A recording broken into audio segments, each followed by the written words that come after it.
হে জগতবাসী, আজ আমি শামীম আলী চিশতি আপনাদের সামনে একটি আলোচনা নিয়ে আসলাম।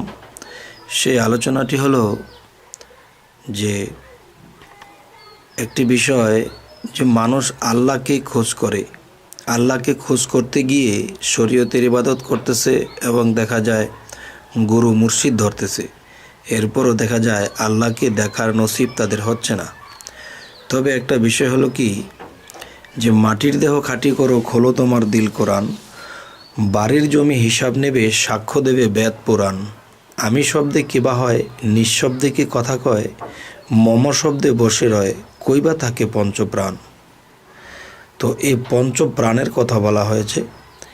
এই পঞ্চপ্রাণ মানব দেহের মধ্যে কোথায় কি করে আছে? যেমন এই পঞ্চপ্রাণ বলতে আমরা কি বুঝব? যেমন একটি ভাষায় বলা হয় পঞ্চভূত, আবার বলা হয় পঞ্চ আত্মা, তাহলে আবার বলা হয় আব, আতশ, খাক, বাত, নূর। তো এক একটা ভাষায় এক এক রকম কথা বলাতে মানুষ বিভ্রান্তি। তাই আমি বলবো, বাংলা ভাষায় আমরা জন্ম নিয়েছি, তো এই বিষয়গুলো আমরা বাংলা ভাষায় বোঝার চেষ্টা করব ইনশাআল্লাহ। তবে হে জগতবাসী, যে যেমন আব, আতশ, খাক, বাত, নূর, এটা আরবি ভাষা। বাংলা যদি বলতে যাই তাহলে আগুন, পানি, বাতাস, মাটি, আলো, শক্তি। তবে এই পাঁচটি বিষয় দ্বারা এই সমস্ত বিশ্বজগৎ সৃষ্টি, এই পাঁচটি বিষয় দ্বারা মানব দেহটা সৃষ্টি। তবে আমার এই কথার দিকে যদি কেউ কান ও মন এবং দেয় জ্ঞানের দৃষ্টি, তো অবশ্যই এখানে জ্ঞানের মধ্যে এমন কিছু হতে পারে সৃষ্টি, জ্ঞানের জগতে আমরা অগ্রসর হতে পারব।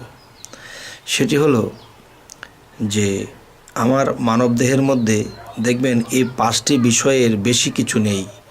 যেমন আগুন, যেমন আমার শরীরের তাপমাত্রা আছে, গরম অনুভব করি। পানি, আমার শরীরে রক্ত আছে। মাটি, আমার শরীরের মাংস আছে। আলোক শক্তি, যদি আমি চোখের দৃষ্টিশক্তি না থাকে, আলোক শক্তি না থাকে, তাহলে আমি দেখতে পারবো না। তাহলে আগুন, পানি, বাতাস। এবার আছে বাতাস। তো বাতাস যদি আমার মধ্যে প্রবাহিত না হয় তাহলে আমি বাঁচব না। তবে হে জগৎবাসী, এই পাঁচটা জিনিসের মধ্যেই পঞ্চ আত্মা মিশ্রিত, পঞ্চ আত্মা লুকায়িত, এবং এই পঞ্চ আত্মার ভিতরে যিনি বসত করে তিনি রুহু, এবং রুহের মধ্যে যিনি বসত করে তিনি স্বয়ং স্রষ্টা। আর স্রষ্টা কি বলেছে? যে পৃথিবীর ভিতরে এবং পৃথিবীর বাহিরে সমগ্র জায়গায় আমি বসবাস করি। তবে দেখা যায় আমি স্থান নেই, যারা স্থান নেই, এবং যেই পৃথিবীতে মানুষ আছে যে নিজেকে পবিত্র করেছে, আমি তার রূপের মধ্যে স্থান নেই, আমি তার কালবের মধ্যে স্থান নেই। তখন সেই রূপে যদি কেউ কোনো কিছু বলে, কেউ কিছু চায়, তাহলে এই রূপে আমি স্রষ্টা, আমি করে থাকি। কিন্তু আমি স্রষ্টা যখন করে থাকি, তখন দেখা যায় সেই মানুষের মূল্যায়ন বাড়ে, যে ইমুকে এসে স্বপ্নযোগে আমাকে এই বোঝটা দিয়ে গেলেন, ইমুকে এসে আমাকে এই ধ্যান ধারণাটা দিয়ে গেলেন, এমুকে এসে আমাকে এই জিনিসটি শিক্ষা দিয়ে গেলেন। এ হলো স্বপ্ন বিষয়। তো আরেকটা বিষয় হলো যে একজন ভক্ত বিদেশে, আমেরিকা, জাপান, কোরিয়া, কিংবা কেউ বাংলাদেশের আনাচে কানাচে, কেউ বরিশালে, কেউ ময়মনসিংহে, কেউ ঢাকাতে, তো একই রাত্রে গুরু সকলের বাড়িতে যখন চলে গেল, তখন সমস্ত ভক্ত যখন একাত্র হয়েছিল, তো বলল যে পরশুদিন গুরু আমার বাড়িতে গিয়েছিলেন, উনি বলতেছে আমার বাড়িতে গিয়েছিলেন, উনি বলতেছে যে না, আমি গুরুকে এভাবে আপ্যায়ন করেছি, সেবা করেছি। তবে একই দিনে একই সময়ে কি করে সম্ভব? তাহলে এই সম্ভবটা অসম্ভব ব্যাপার, কিন্তু এই সম্ভবটা করালো কে? স্রষ্টা। স্রষ্টা কেন করালেন? যে ওই ব্যক্তির পৃথিবীতে নাম ফুটবে, কেননা ওই ব্যক্তি কর্ম করেছে, সাধনা করেছে। এখন আল্লাহ তাকে সকল মানুষের সামনে আস্তে আস্তে তুলে ধরেছে, যাতে মানুষ তার কাছে বাস্তব জগতেও উপকৃত হতে পারে এবং মৃত্যুর পরেও উপকৃত হতে পারে। তবে হে জগতবাসী, আজকের যে আলোচনাটি নিয়ে আপনাদের সামনে উপস্থিত, সেটি হলো কি, যে পঞ্চ আত্মা। এই পঞ্চ আত্মা মানবদেহে এই পঞ্চভাগে আছে। তবে এই পঞ্চ আত্মার মধ্যে যখন রুহু বসত করে, সেই রুহের মধ্যেই স্রষ্টার বসত। তাই বলি কি, যদি কেউ একজন মানুষকে সম্মান করলো, একজন মুর্শিদকে মানলো, তখন সেই পঞ্চ আত্মার ভিতরে যে রুহু, সেই রুহুকে মানলো। আর যখন সেই রুহুকে মানলো, তখন সেই স্রষ্টাকে মানলো। তখন কি হলো যে তিনি এই পৃথিবীতে থেকে খোদার রূপ খুঁজে পায় না। বিভিন্ন সাধনা করেছে, বিভিন্ন জায়গায় মুর্শিদ ধরেছে, কিন্তু খোদার রূপ স্রোত পায় না। তবে খোদার রূপ স্রোত পাইতে হলে একমাত্র নিজের কামেল মুর্শিদ, যিনি মুর্শিদে মোকাম্মেল, তিনির রূপে যদি কেউ থাকে এবং তাকে ভালোবাসে, তখন এটা রুহু পেয়ে যায়। আর রুহুর মধ্যে থাকা স্রষ্টা বিরাজমান, সে স্রষ্টা পেয়ে যায়। তখন এক সময় দেখা যায় যে এই ভক্ত জ্ঞানে উন্নত হয় এবং দেখা গেছে যে মুখে কিছু বলে দিলেও তা হয়। তো হে জগতবাসী, আজকের এই আলোচনাটি এই জন্যই করা হলো যে এই পৃথিবীতে অনেক মানুষ আছে যে এই জিনিসগুলো বুঝতে চায় না, মানতে চায় না। মানুষের দেহের মধ্যে তো আত্মা একটাই, একটা আত্মা বলে বসে থাকে। সেই আত্মাটি যে কি, সেটাও তারা ক্লিয়ার জানে না। সেই আত্মাটি একটি আত্মা বলা হয়, কিন্তু সেই একটি আত্মা থেকেই তো 5টি আত্মার সৃষ্টি হয়েছে। তবে 5টি আত্মাকে যখন আমরা চিনব, বুঝব, তখন আমরা কি করব, যে সেই 5টি আত্মাকে আমরা কিভাবে আমরা তাদেরকে আয়ত্তদিন করব। যেমন যার যেটা দরকার সেটাই দিতে হবে।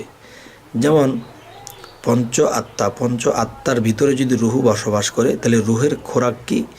নাম ডাক, তার ইবাদত করা, তার জন্য চোখের পানি ফেলা, তার সাথে প্রেমের খেলা। তখন দেখা যায় সেই রুহুকে খুশি করব কি করে? সেই রুহের মধ্যেই যদি স্রষ্টা বসত করে থাকে, তাহলে দেখা যায় যে পঞ্চ আত্মা নিয়ে একটা মানব গঠিত। যখন একজন মুর্শিদকে মানা হয়, তার কাছ থেকে শিক্ষা নেওয়া হয় এবং মুর্শিদের মুখ দিয়ে এমন এমন কিছু কথা এসে যায়, যেই কথাগুলো মুর্শিদ বলেনি, তবুও মুর্শিদের মুখে দিয়ে এসেছে। তার মুখে দিয়ে রুহু কথা বলেছে, আর রুহের মুখে দিয়ে স্রষ্টা কথা বলেছে।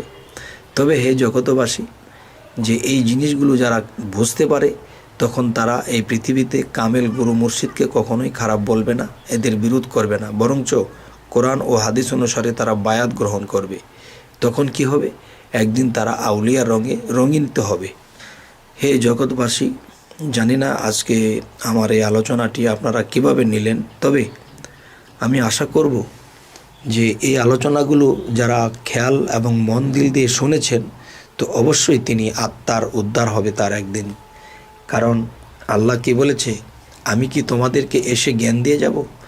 তোমরা জ্ঞান অর্জন করে নিবে। আমি কি স্রষ্টা নিজে এসে তোমাদেরকে জ্ঞান দান করে যাব? না, আমি একজন পঞ্চ আত্মা নিয়ে যে মানুষটি আছে, যে নিজেকে পবিত্র করেছে, তার মধ্যে রুহু বক্ষিত হয় এবং সেই রুহের মধ্য করে স্বয়ং স্রষ্টা এসে তাকে কিছু দিয়ে যায়, তাকে কিছু উপহার করে যায় এবং সুসংবাদ দিয়ে যায়। এই পৃথিবীতে তিনি ধন্য এবং মৃত্যুর পরেও তিনি ধন্য।